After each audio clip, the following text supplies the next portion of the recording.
নমস্কার। যুক্তি তর্ক সঙ্গে অর্কই আপনাদের স্বাগত। আপনাদের সঙ্গে আমি Arkaprabha Sarkar. Reporters without border Paris base একটি সংগঠন। তারা জানিয়েছেন পৃথিবীতে যে সমস্ত বিপজ্জনক দেশ আছে, মানে যেখানে সাংবাদিকদের কাজ করা খুব বিপজ্জনক, সেই তালিকায় বাংলাদেশের স্থান তৃতীয়। অর্থাৎ বাংলাদেশে সংবাদ মাধ্যমের কর্মীদের স্বাধীনভাবে কাজ করার সুযোগ নেই, তাদের নিরাপত্তা বিঘ্নিত। আমরা কি দেখছি 5ই আগস্টের পর বহু সাংবাদিকের নামে খুনের মামলা দেওয়া হয়েছে, অন্যান্য মামলা দেওয়া হয়েছে, 18 জন জেলে আছেন, আরো বেশি সংখ্যাটা। তার মধ্যে এক ভদ্রমহিলা আছেন রূপা, যিনি 71 টিভির সিনিয়র জার্নালিস্ট ছিলেন, তাকে বন্দি করে কন্ডেম সেলে রাখা হয়েছে বলে অভিযোগ। অনেকে পালিয়ে বেড়াচ্ছেন, অনেক সাংবাদিকের ব্যাংক অ্যাকাউন্ট ফ্রিজ করা হয়েছে, অনেকের ব্যাংক অ্যাকাউন্টের তথ্য তলব করা হয়েছে। বাংলাদেশের জাতীয় প্রেস ক্লাবের সভাপতি 71 টিভির সম্পাদকই ছিলেন মোজাম্মেল হক বাবু, তাকে গ্রেপ্তার করা হয়েছে। ভোরের কাগজ বলে একটি দৈনিক পত্রিকা ছিল বলছি বাংলাদেশে, তার সম্পাদক ছিলেন শ্যামল দত্ত। 20শে জানুয়ারি সেই কাগজটি বন্ধ হয়ে গেছে। খবরের কাগজের সাংবাদিক অসাংবাদিক কর্মীরা সকালে এসে দেখেন তাদের দপ্তরে তালা ঝুলছে, কর্তৃপক্ষ বন্ধের নোটিশ জারি করেছে। যেদিকে গণ অভ্যুত্থান হলো সেই দিনই বেশ কয়েকটি টিভি চ্যানেলের দখল নিতে গিয়েছিল বৈষম্য বিরোধী ছাত্ররা, বিএনপি এবং জামাত। অনেক সংবাদপত্রকে বাধ্য করা হচ্ছে সরকারের গুণগান করবার জন্য। এই যে ভদ্রমহিলার নাম কি, মিসেস সাহা, রূপা সাহা নাকি, যিনি বাংলাদেশে মুন্নি সাহা, যিনি বাংলাদেশের বাজার করতে গেছিলেন সন্ধ্যেবেলা, তাকে ভারতের দালাল বলে কিছু লোক ঘিরে ধরে তাকে হেনস্থা করেন। তিনি পুলিশে যান। এখন বাংলাদেশ সরকার তার এবং তার স্বামীর ব্যাংকের যাবতীয় নথি তলব করেছে এবং সাংবাদিকদের বিরুদ্ধে খুনের মামলা দেওয়া হয়েছে। পৃথিবীতে কোথাও দেখেছেন? এই যে ইউনূসের বাংলাদেশের এটাই ছবি। একটা অদ্ভুত ব্যাখ্যা দিচ্ছেন, এই সমস্ত সাংবাদিকদের বিরুদ্ধে সরকার কিছু করেনি, সাধারণ মানুষ করেছে।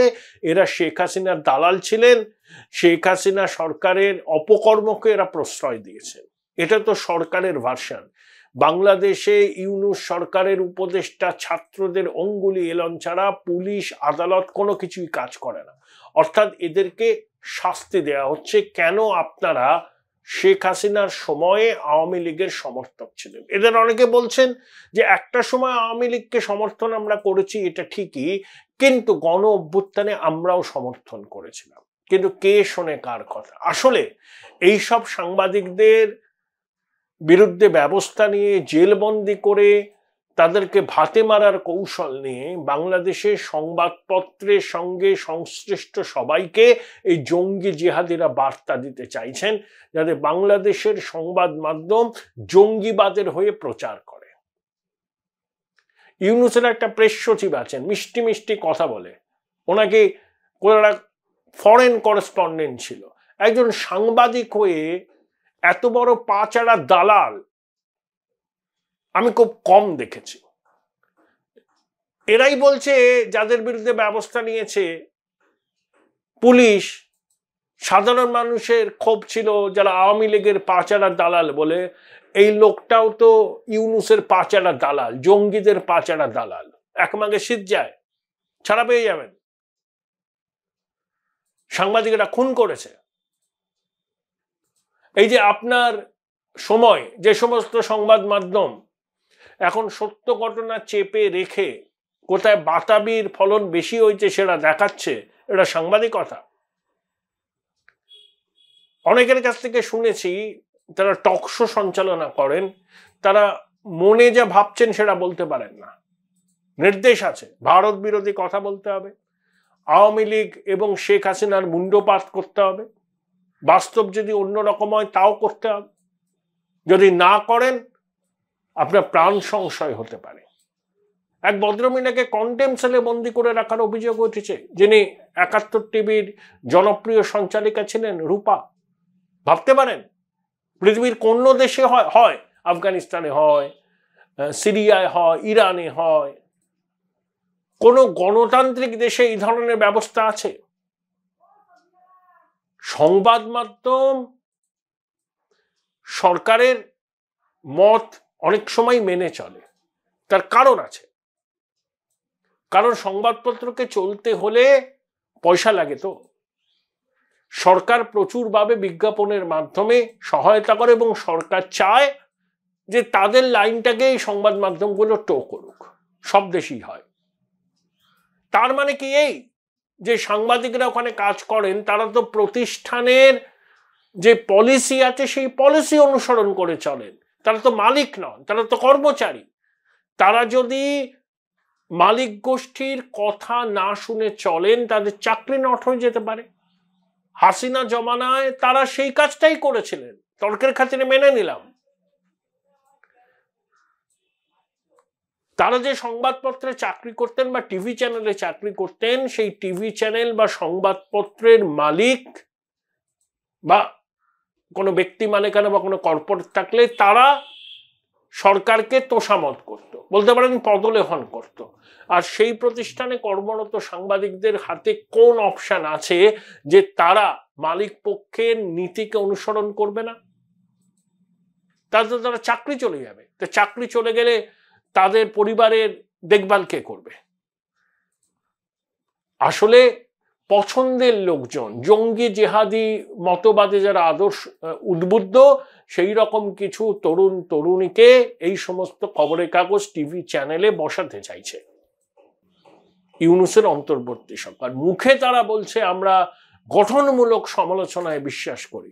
মিথ্যাবাদী, ভণ্ড, প্রতারক, হতবীর্য ইউনূস এবং তার জঙ্গি সহযোগীরা প্রত্যেকটা মাতৃজঠরের লজ্জা। পৃথিবীর কোন সভ্য গণতান্ত্রিক দেশে এইভাবে সাংবাদিকদের মিথ্যা মামলা দেয়া হয়? Join Indian Institute of Hotel Management now. Right choice, right decision. আচ্ছা, শেখ হাসিনার সময় কোন সংবাদপত্রের দপ্তরে তালা পড়েছিল বা কতজন সাংবাদিককে চাকরি থেকে বরখাস্ত করা হয়েছিল? এই হাসনাত আবদুল্লাহ বলে একটা গুন্ডা সময় টেলিভিশনের অফিসে গিয়ে কর্তৃপক্ষকে একটা তালিকা দিয়ে দিয়েছিলেন যে এদেরকে বরখাস্ত করতে হবে। 5 জনকে করেছিলেন বরখাস্ত। তারপরে সময় টেলিভিশনের কর্তৃপক্ষ জানিয়েছিলেন, তারা বাধ্য হয়েছিলেন বরখাস্ত করতে, তাদের সায় ছিল না। বিবিসি পর্যন্ত ওই খবরটা করেছে। তখন চাঁদশনগরের মনসা পুজো করার মতো জঙ্গি ইউনূস সরকার এর সমালোচনা করে। ও মুখে সমালোচনা করে কিছু হবে না, কাজের কাজ করতে হবে। সেই জন্য পৃথিবীর 3টে বিপজ্জনক দেশ সাংবাদিকদের কাজের জন্য, তার মধ্যে বাংলাদেশ জলজল করছে 3য় স্থানে। আরো নামবে। এরপর দেখবেন জঙ্গি জিহাদিরা টেলিভিশন চ্যানেলের নিউজ রুমে বসে আছে, খবরের কাগজের নিউজ রুমে বসে আছে।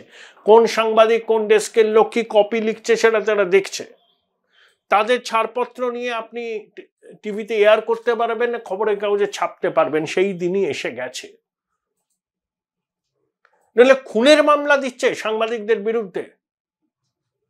এবং নির্লজ্জ প্রেস সচিব এবং ইউনূসের কোনো লজ্জা নেই, অবলীলায় বলে যাচ্ছে যে সরকার করেনি, এরা আওয়ামী লীগের পদলেহন করতেন বলেই সাধারণ মানুষের ক্ষোভের বহিঃপ্রকাশ। জমানা যখন বদলাবে, যখন অন্য দল সরকারে আসবে, তখন আজকে যারা আপনাদের পদলেহন করছে তাদের বিরুদ্ধেও একই ব্যবস্থা নেওয়া হলে কি বলবেন? তখন বলবেন প্রতিহিংসা। নিজেরা এমন একটা পরিস্থিতি তৈরি করছেন যাতে বারুদের স্তূপের উপর দাঁড়িয়ে আছে বাংলাদেশ। আবার বলছে চিরদিন একরকম যাবে না ভাই। কাঁচের ঘরের বসে রিল ছুটছেন। একবার ক্ষমতা থেকে সরে গেলে আপনাদের হাল কি হবে শুধু দেখবেন। পালাতে পারবেন না দেশ ছেড়ে। শুধরে যান। গণতন্ত্রের কথা, ধর্মনিরপেক্ষতার কথা, সংবাদ মাধ্যমের স্বাধীনতার কথা, এই ইউনূস বদের হাঁড়ি দীর্ঘদিন আমেরিকায় ছিল। ও জানে না সংবাদপত্রের স্বাধীনতা বিষয়টা কি? আমেরিকার সংবিধানে সংবাদপত্রের স্বাধীনতা কি সেটা স্পষ্ট করে লেখা আছে। এমনকি সেখানে সংবাদ মাধ্যম বা সাংবাদিকরা কখনো সূত্র প্রকাশ করতেও বাধ্য নন। কোনো সংবাদ মাধ্যম বা সাংবাদিক যদি এমন খবর করেন যেটা রাষ্ট্রের বিরুদ্ধে যায়, তার বিরুদ্ধেও কোনো ব্যবস্থা নেওয়া সম্ভব নয় আমেরিকার আইনে। সলসবেরির কথা মনে আছে? ভিয়েতনাম যুদ্ধ, আমেরিকা রাষ্ট্রের ন্যারেটিভটা যে ভুল ছিল সেটা তিনি প্রমাণ করে দিয়েছিলেন তার নির্ভীক সাংবাদিকতার জন্য। এরা সব প্রণম্য মানুষ। আর ইউনুস তো ওখানে পড়াশোনা করেছেন, পেন্টাগন স্কলারশিপ নিয়ে আমেরিকায় ছিলেন। তার মধ্যে এই বোধ তো থাকার কথা। ৮৬ বছর বয়স হলো, এত লোভ, লক লক করছে জীব। বাংলাদেশ আফগানিস্তান হলেও ওর কোনো অসুবিধা নেই, ও তো থাকবে, নিরাপত্তার বহর নিয়ে ঘুরবে, দেশে বিদেশে যাবে, পাকিস্তানের সঙ্গে মাখামাখি করবে, শাহবাজ শরীফকে জড়িয়ে ধরবে, শি জিনপিং এর পায়ে পড়ে যাবে। এই তো মার্চ মাসে বাংলাদেশের স্বাধীনতার ঘোষণার, এই চীনের বাংলাদেশকে ডিপ্লোম্যাটিক স্বীকৃতি দেওয়ার 50 বছর, সেখানে কি একটা সম্মেলনে ইউনুস যাবেন? যেতেই পারেন, তাকে নাকি বিমান পাঠিয়ে নিয়ে যাওয়া হবে। তিস্তা মহাপ্রকল্পে চীন নাকি প্রচুর টাকা দেবে, ওরাই দায়িত্ব নেবে। খুব ভালো কথা, কোনো অসুবিধা নেই, চীনের সঙ্গে সম্পর্ক ভালো রাখুন না। তবে চীন যাদেরকে টাকা দেয় না সেই দেশগুলো দেউলিয়া হয়। শ্রীলঙ্কা বুঝেছে, মালদ্বীপ বুঝেছে। আমরা কি করি? আমরা গ্র্যান্টিনের দিই, ইনভেস্টমেন্ট করি, ঋণের জালে প্রতিবেশীকে জড়িয়ে ফেলি না। চীনের কাছে ভিক্ষা করুন। আবার চীনের সঙ্গে বেশি পীড়িত করলে আমেরিকা একেবারে হিসাব বুঝে নেবে। ইতিমধ্যে তো ইউনুসকে তাড়িয়ে ছাড়বে। ও চীনে যাবে বলেছে মার্চ পর্যন্ত টিকবে তো? বার্না মার্সিকাট, মার্শা বার্নিকাটের অপসারণ ইউনুসকে বার্তা। তারপর সংবাদ মাধ্যমের কর্মীদের উপর এই অত্যাচার, এটা মধ্যযুগীয় বর্বরতার সামিল। বাংলাদেশের মানুষ যদি প্রতিবাদ না করেন তাহলে আপনাদের ঘরেও এরা অত্যাচার চালাবে।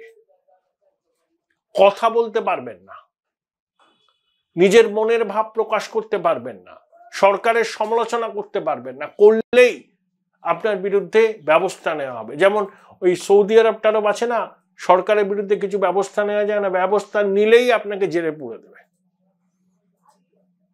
অনেকে বাধ্য হয়ে দেশান্তরী হয়েছেন। বাংলাদেশের অনেক মানুষকে দেশান্তরী হতে হবে, প্রস্তুত হয়ে থাকুন। যদি এই জঙ্গি সরকারকে বেশি দিন আপনারা ক্ষমতায় রাখেন, অবশ্যম্ভাবী, ইনএভিটেবল, বহু মানুষকে দেশ ছাড়তে হবে নিপীড়নের হাত থেকে বাঁচতে। হাসিনা জমানাতেও হয়েছে, আমি তাকে জারিবাই করছি না, কিন্তু হাসিনা জমানার 15 বছর আর ইউনুস জামানারই প্রায় 6 মাসকে পাশে রাখুন, দেখবেন ওই জমানাটা ভালো ছিল। এটা আমি বলছি না, বাংলাদেশের সাধারণ মানুষ বলছে। অর্থাৎ মোটা ভাত কাপড়ের অভাব ছিল না, সংবাদ মাধ্যমের উপর চাপ থাকতে পারে সরকারের লাইনকে টো করার, কেউ না করলে তার চাকরি খাওয়া হতো না, সংবাদপত্র বন্ধ করা হয়তো, বিজ্ঞাপন দেওয়া হতো না, হতেই পারে, অনেক দেশে হয়। ডেইলি স্টার, প্রথম আলোর সামনে গরু জবাইয়ের ঘটনা আপনাদের মনে আছে? এরা কাউকে ছাড়বে না। অতএব সাবধান হতে হবে আপনাদের সবাইকে।